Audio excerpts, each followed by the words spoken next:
Tumsifu Yesu Kristo. Uhuru wa Yesu. Mola yaseba tuitikie wote Yesu.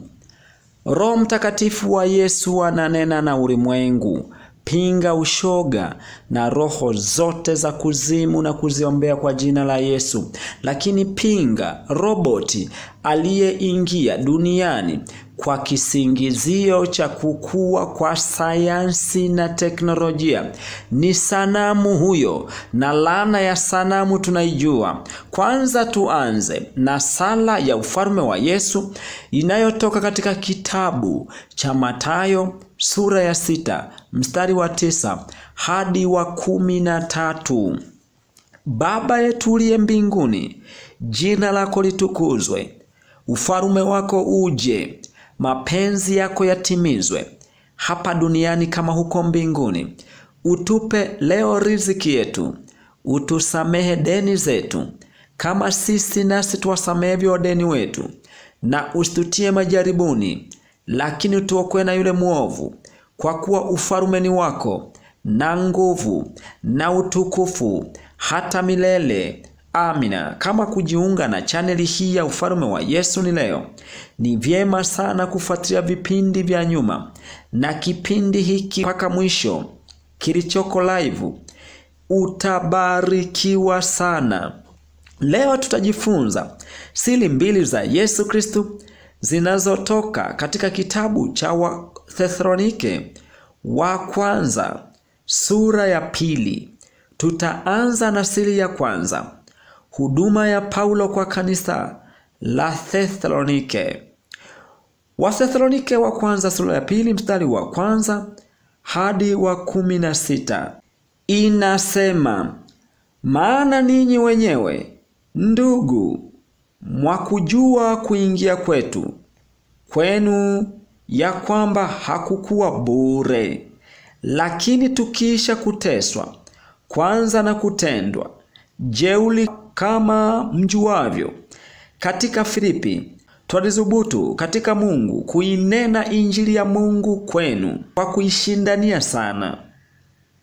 Kwa maana maonyo yetu siyo ya ukosefu wala ya uchafu wala ya hila, bali kama vile tulivyopata kibali kwa Mungu tuwekewe amana injili, ndivyo tunenavyo, si kama wapendezao wanadamu, bali wapendezao Mungu anayetupima mioyo yetu.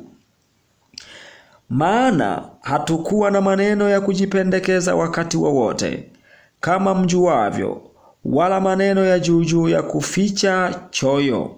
Mungu ni shahidi. Hatukutafuta utukufu kwa wanadamu, wala kwenu, wala kwa wengine, tulipokuwa tukiweza kuwaelemea kama mitume wa Kristo. Bali tulikuwa wapole katikati yenu, kama vile mlezi awatunzavyo watoto wake mwenyewe. Vivyo hivyo nasi tukiwatumaini kwa upendo mwingi, tuliona furaha kuwapa si injili ya Mungu tu, bali na roho zetu pia, kwa sababu mmekuwa wapendwa wetu.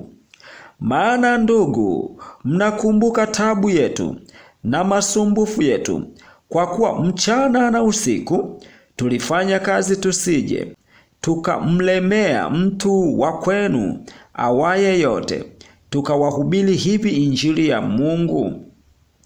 Ninyi ni mashahidi na Mungu pia, jinsi tulivyokaa kwenu ninyi mnaoamini kwa utakatifu na kwa haki bila kulaumiwa.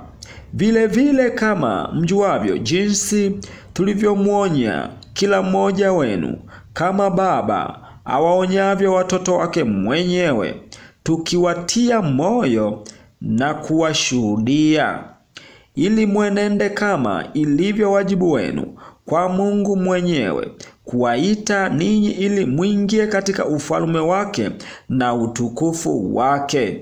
Kwa sababu hiyo sisi nasi twamshukuru Mungu bila kukoma, kwa kuwa mlipopata lile neno la ujumbe la Mungu mlilolisikia kwetu, mlilopokea si kama neno la wanadamu, bali kama neno la Mungu, na ndivyo lilivyo kweli kweli, litendalo kazi pia ndani yenu ninyi mnaomwamini.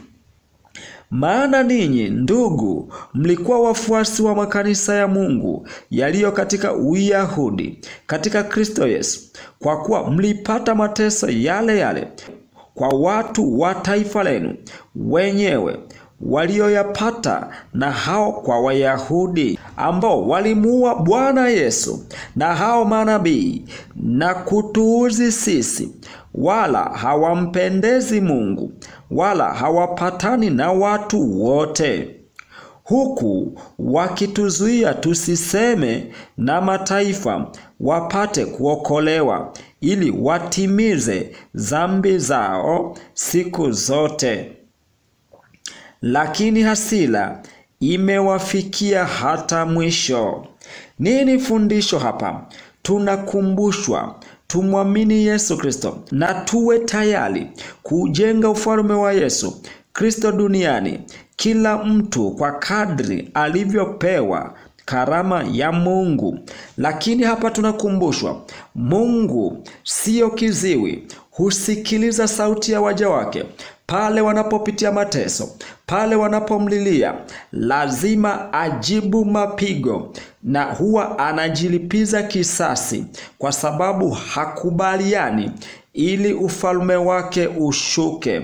Kumbuka Yesu Kristo alipozaliwa, Herode alipoutafuta mwili wa mtoto amwangamize, Mungu mwenyewe alijilipiza kisasi kwa mbaya, akamficha mtoto mpaka pale Herode alipopata mauti. Hivyo hivyo Mungu ni yule yule. Kumbuka jambo hili, wafalme wote wa ulimwengu wako chini yake.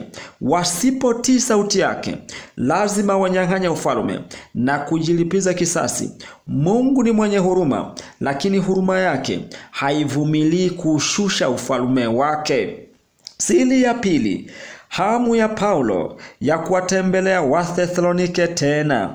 Wathesalonike wa kwanza sura ya 2 mstari wa 17 hadi wa 20 inasema, lakini sisi ndugu, tukiwa tumefarakana nanyi kwa kitambo, kwa uso si kwa moyo, tulizidi kutamani kwa shauku nyingi kuwaona nyuso zenu. Kwa hiyo tulitaka kuja kwenu, naam, mimi Paulo mara ya kwanza na mara ya pili, na shetani akatuzuia. Maana tumaini letu au fahari yetu au taji ya kujionea fahari ni nini?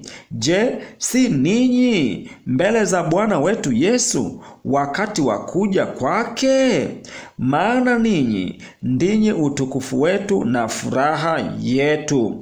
Nini fundisho hapa? Tunakumbushwa tudumu katika imani ya Yesu Kristo na kuwa na upendo wa kimungu daima. Lakini pia Paulo anatuthibitishia jinsi alivyokuwa na shauku kuwaona watoto wake, kuwaona aliowazaa katika ulimwengu wa roho kwa injili ya Yesu Kristo, na kuwatia moyo na kuona fahari kwao na kuamsha wasikate tamaa wala kuchoka. Ndivyo hata leo injili hii tunapoisoma na waraka huu wa injili ya mtume Paulo, nyaraka hii inatuonya na kututia nguvu na kututia faraja. Tusikate tamaa, tudumu katika imani ya Yesu Kristo, tukizaa na kuongezeka. Asanteni sana. Ombi: Yesu Kristo, msaada wa wanyonge, tusaidie watu wako wote ulimwenguni tuwe kitu kimoja katika imani yako Yesu. Amina. Asanteni kwa kunisikiliza. Mungu ibariki Tanzania, Mungu ibariki Afrika, Mungu ibariki dunia yote na mataifa yote duniani. Amina.